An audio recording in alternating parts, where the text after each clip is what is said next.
Hi guys, स्वागत है हमारे YouTube channel Hind competition classes.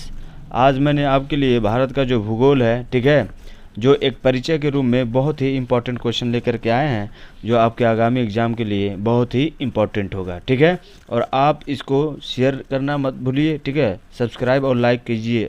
और आप अपने घरों में जो छोटे बच्चे हैं उनको भी ये वीडियो दिखाएं, क्योंकि उनके एग्ज़ाम के लिए बहुत ही महत्वपूर्ण होगा, ठीक है। तो पहला क्वेश्चन देखिएगा, भारत का सबसे उत्तरी बिंदु कौन सा है, ठीक है, यानी भारत का जो सबसे उत्तर का बिंदु है वो कौन सा है। तो ध्यान दीजिएगा, वो है हमारा क्या, इंद्रकौल। इंद्रकौल, ठीक है। भारत का सबसे उत्तरी पॉइंट कौन सा है, तो इंद्रकौल। ये इंद्रकौल है कहाँ, ध्यान दीजिएगा, लद्दाख में, ठीक है, लद्दाख में। तो इंद्रकौल कहाँ स्थित है, लद्दाख में स्थित है, ठीक है। नेक्स्ट क्वेश्चन देखते हैं, भारत पूरी तरीके से किस गोलार्ध में स्थित है, ठीक है ना। ये बार बार क्वेश्चन आया है, ठीक है, ध्यान दीजिएगा, भारत पूरी तरीके से किस गोलार्ध में स्थित है। तो ध्यान दीजिए, डायरेक्शन ए होते हैं, फिर ए डायरेक्शन होते हैं। तो देखेंगे भारत जो है हमारा यहाँ मिलेगा, ठीक है ना। तो भारत जो है पूरी तरीके से उत्तर पूर्वी स्थिति में, ठीक है ना, उत्तर पूर्वी गोलार्ध में है, ठीक है ना। भारत पूरी तरीके से कहाँ स्थित है, उत्तर पूर्वी गोलार्ध में स्थित है, ठीक है। नेक्स्ट क्वेश्चन देखते हैं, भारत का सबसे पूर्वी बिंदु कौन सा है, ठीक है ना।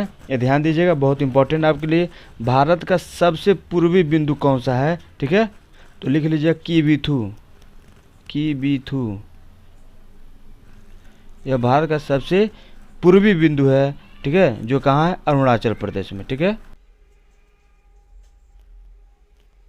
ठीक है। अगर पूछे भारत का सबसे पूर्वी बिंदु कौन सा है, तो वो है कीबूथी, और ये कीबीथू है कहाँ, अरुणाचल प्रदेश में, ठीक है। नेक्स्ट क्वेश्चन देखते हैं, भारत का सबसे पश्चिमी बिंदु कौन सा है, ठीक है ना, यानी भारत का जो सबसे पश्चिम का बिंदु है उसको हम किस नाम से जानते हैं, ठीक है। तो ध्यान दीजिए, गुहार मोती, क्या है, गुहार मोती है कहाँ ये, तो ध्यान दीजिएगा, ये स्थित है कच्छ जिला, ठीक है, कच्छ जिला गुजरात में, ठीक है ना, कच्छ जिला गुजरात में स्थित है। भारत का सबसे पश्चिमी बिंदु कौन सा है, गुहार मोती है कहाँ, कच्छ जिला गुजरात में, ठीक है। नेक्स्ट क्वेश्चन देखते हैं, भारतीय मुख्य भूमि का सबसे दक्षिणतम बिंदु कौन सा है।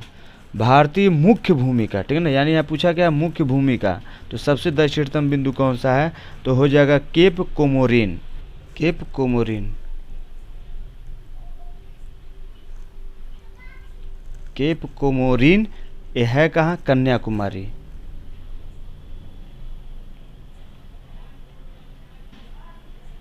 कन्याकुमारी तमिलनाडु में, ठीक है ना, कन्याकुमारी तमिलनाडु में सबसे मुख्य बिंदु केप कोमोरिन के नाम से जाना जाता है कहाँ, कन्याकुमारी तमिलनाडु में, ठीक है। नेक्स्ट क्वेश्चन देखते हैं, भारत का सबसे दक्षिणतम बिंदु कौन सा है, ठीक है।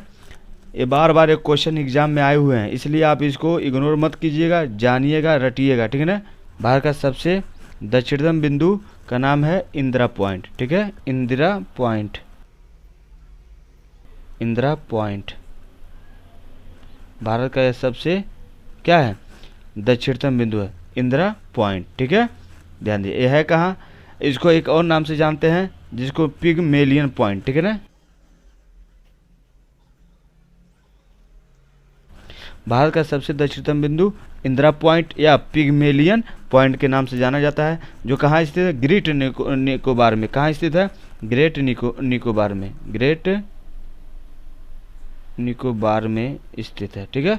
नेक्स्ट क्वेश्चन देखते हैं, जनसंख्या की दृष्टि से सबसे बड़ा केंद्र शासित प्रदेश कौन सा है, ठीक है, ये ध्यान दीजिएगा, जनसंख्या की दृष्टि से सबसे बड़ा केंद्र शासित प्रदेश कौन सा है, तो हो जाएगा आपका दिल्ली,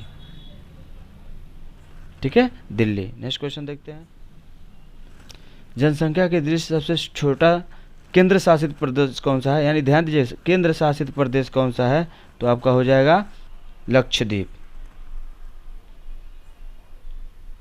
लक्षद्वीप ये सबसे छोटा क्या है, केंद्र शासित प्रदेश है। जैसे कि ट्रिक है दिल, ठीक है, दिल, यानी सबसे राज्य अगर जो बड़ा केंद्र शासित पूछेगा जनसंख्या के हिसाब से तो दिल्ली हो जाएगा, और ल से लक्षद्वीप, ठीक है ना, सबसे छोटा। नेक्स्ट क्वेश्चन देखते हैं, खंबात की खाड़ी कहाँ स्थित है, ठीक है, ये ध्यान दीजिएगा, खंबात की खाड़ी, ठीक है ना, ये कहाँ स्थित है, तो दमन एवं दीव के बीच, ठीक है ना, दमन एवं दीव के बीच में खंबात की खाड़ी स्थित है, ठीक है। नेक्स्ट क्वेश्चन देखते हैं। उत्तर प्रदेश का वह कौन सा एकमात्र जिला है, ठीक है, जो 4 राज्यों से सीमा साझा करता है, ठीक है।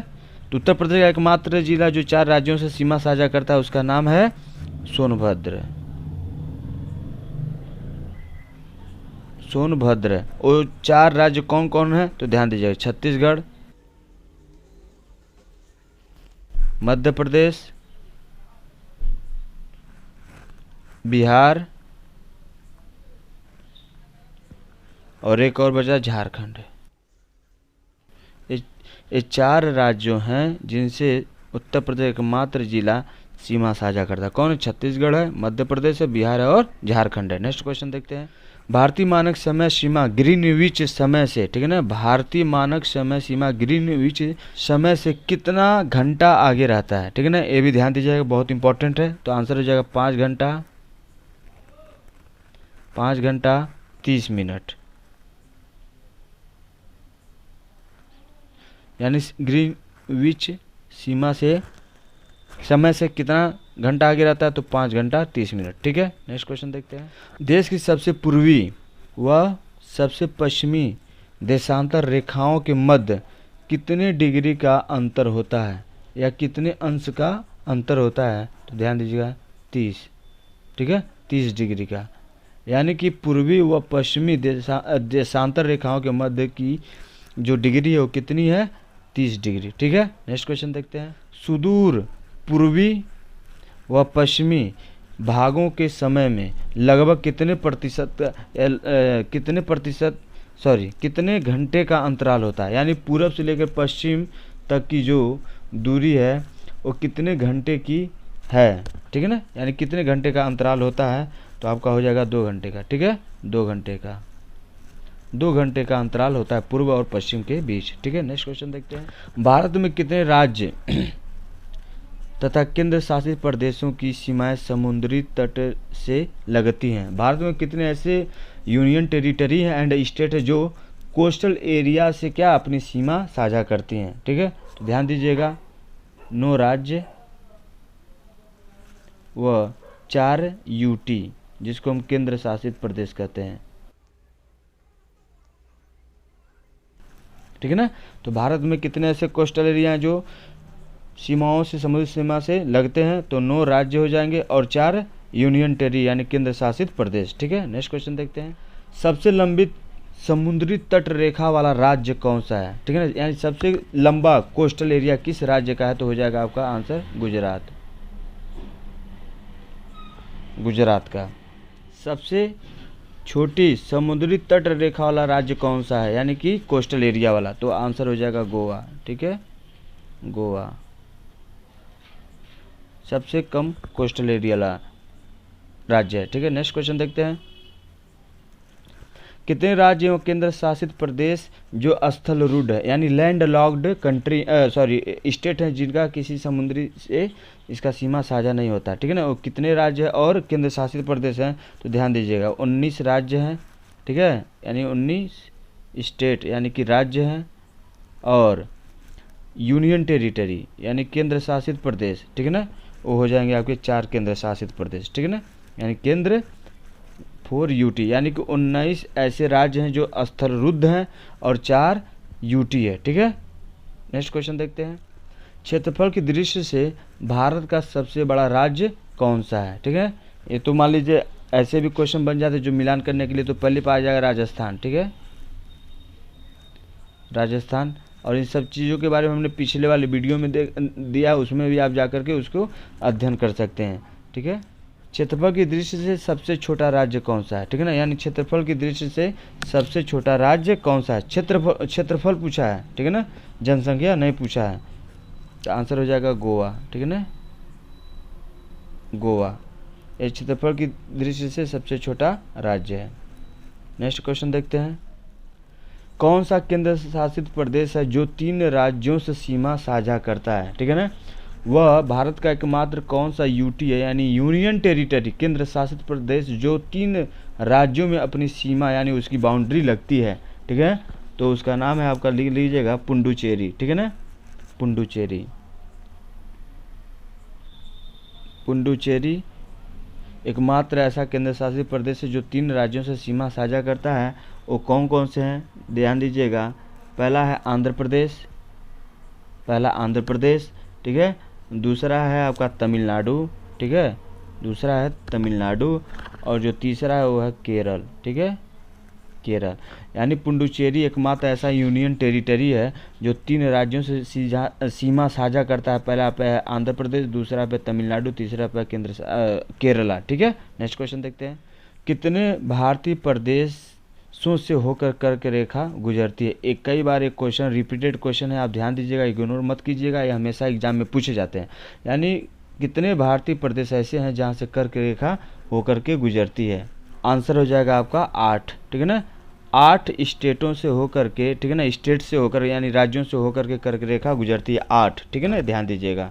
नेक्स्ट क्वेश्चन देखते हैं। भारत का विश्व के क्षेत्रफल में कितना प्रतिशत हिस्सा है? यानी कि जो एक देश है, जो भी पूरे विश्व है ना, उसमें भारत का कितना क्षेत्रफल प्रतिशत में है, ठीक है ना। तो ध्यान दीजिएगा, ये भी एग्जाम में आया हुआ क्वेश्चन है। 2.4% जो विश्व के क्षेत्रफल में भारत का भागीदारी है, ठीक है ना, ध्यान दीजिएगा 2.4%। नेक्स्ट क्वेश्चन देखते हैं। भारत के कितने पड़ोसी देश हैं, ठीक है ना, भारत के कितने पड़ोसी देश हैं? तो ध्यान दीजिएगा 7, उनकी संख्या कितनी है? 7, ठीक है। नेक्स्ट क्वेश्चन देखते हैं। भारत का विश्व जनसंख्या का, वहाँ क्षेत्रफल पूछा, यहाँ जनसंख्या का कितना प्रतिशत भागीदारी? तो ध्यान दीजिएगा 17.5%। ये भी क्वेश्चन बने हुए हैं, आए हुए हैं, तो रिपीटेड क्वेश्चन है, आने की संभावना एग्जाम में है, ठीक है। तो 17.5% इसकी भागीदारी है, ठीक है, जनसंख्या के हिसाब से, ठीक है। नेक्स्ट क्वेश्चन देखते हैं। असम कुल मिलाकर कितने राज्यों एवं केंद्र शासित प्रदेशों से घिरा हुआ है? यानी असम कुल मिलाकर कितने राज्यों एवं केंद्र शासित प्रदेशों से, क्षेत्रों से घिरा हुआ है? तो आपका आंसर हो जाएगा, ध्यान दीजिएगा 7, ठीक है ना, 7। यानी नॉर्थ ईस्ट में अगर जो देखा जाए तो सबसे बड़ा राज्य क्या हो जाएगा? अरुणाचल प्रदेश हो जाएगा, ठीक है ना। लेकिन असम जो है नॉर्थ ईस्ट में वो सारे सीमाओं से, ठीक है ना, सीमा साझा करता है, ठीक है ना। तो आपके लिए यही इंपॉर्टेंट जो 25 थे, भारत का एक प्रादेशिक जो था, ठीक है ना, एक परिचय था। और विश्व भूगोल के लिए भी हम आपके लिए एग्ज़ाम के लिए क्वेश्चन बनाने वाले हैं। तो आपको जो भी कोई डाउट हो, ठीक है ना, आप ज़रूर कमेंट कीजिए और वीडियो को लाइक कीजिए, सब्सक्राइब कीजिए और शेयर करना मत भूलिए। हम आपके लिए बहुत से रोचक क्वेश्चंस जो आने वाले हैं एग्ज़ाम में 100% उसको हम लेकर के आएंगे, ठीक है। Thanks for watching.